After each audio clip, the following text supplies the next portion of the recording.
Hey everybody, welcome to Obscurities and Miniatures, and today I have a black box. And what is inside this black box? Well, a model. Shock of shocks, right?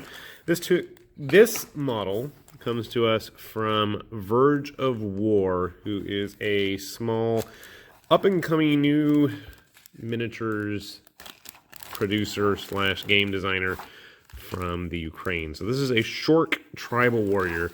Now, they first came upon my radar, Verge of War, that is, when they released a bunch of little gray aliens with packs of dinosaur raptor-looking guys that they were commanding. But it was the Shorks which really got my attention because they were these big reptilian monstrosities in power armor. So you can see here, he's definitely got that look.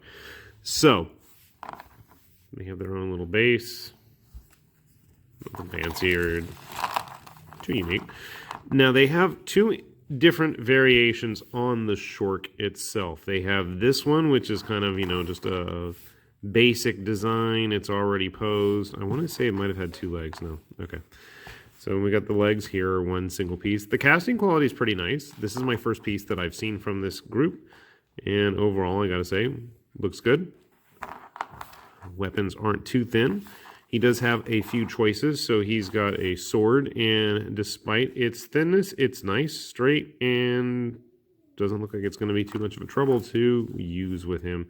He's got this big sight thing that he's holding pretty close up to the blade. And I thought there was a second sword, but I guess I was wrong. The arms. One of kind of cybernetic coils there. Separate piece for the tail. You have two empty hands as well. A Wolverine style claw. And look at this. You don't have to remold and reposition. And that's been a big problem I've had with a lot of these type claws in the past. So, and funny enough, here's the other pair partner. And then we have the shoulder pads. And in case you're wondering, this is a 50mm base. I just have a hard time picking it up. Interesting with the texture work on the bottom of it. It's kind of funky. I don't know. So I'm going to get him built, and let's take a look at how it compares to any other giant reptilian armored humanoids I may have laying around. So quite a few parts, and I got to figure out how I want to actually build him with the weapons, because these are both right hands for the hand-to-hand weapons, and then the claws, I believe, are going to just,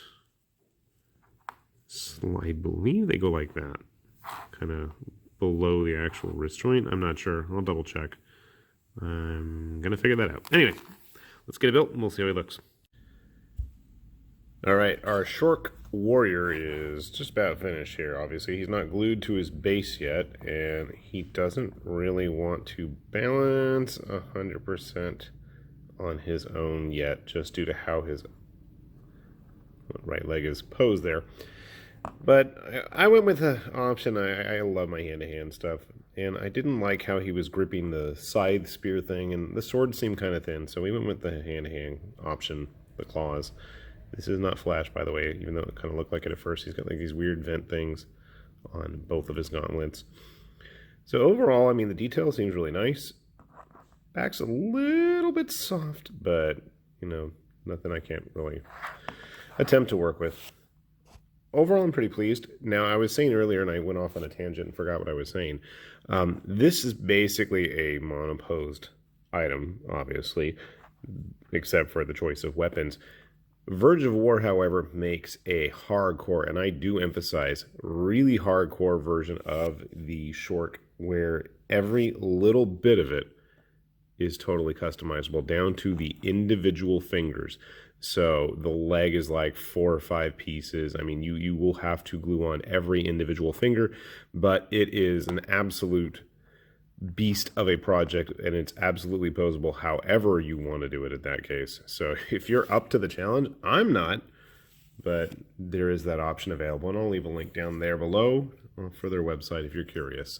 So just how big is he? Well, here we have a regular Marine. I don't know where I stuck my Primaris one, but for some reason, I thought he is kind of big, so I went ahead and grabbed some larger models I had laying around.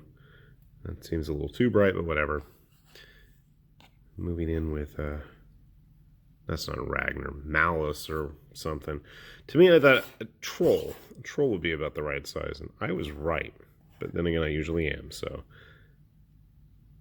I don't know if that's something you're looking for on, you know, a fantasy version. But the other thought I had was, you know, I bet he's about Abaddon's size, and yeah, looks about right. So, if you are in the mood for some sort of cybernetic, armored, reptilian, I almost get a bit of a Piscean fish vibe with him too, but, you know, I don't know what it is. Also kind of reminds me of the Teratons from Mantic's Dead Zone Warpath universe, but he's a lot bigger. Now, they also are on big bases, but I don't have any handy, so unfortunately I can't really compare them. But, you know, something different. If you're interested, check out their website below, and hopefully you have found this somewhat of value. I know I have. And with that said then, this is High Lord Tamberlane, with Obscurities and Miniatures, saying see you later, and I actually got it to stand on its own again. Oh yeah, bye-bye.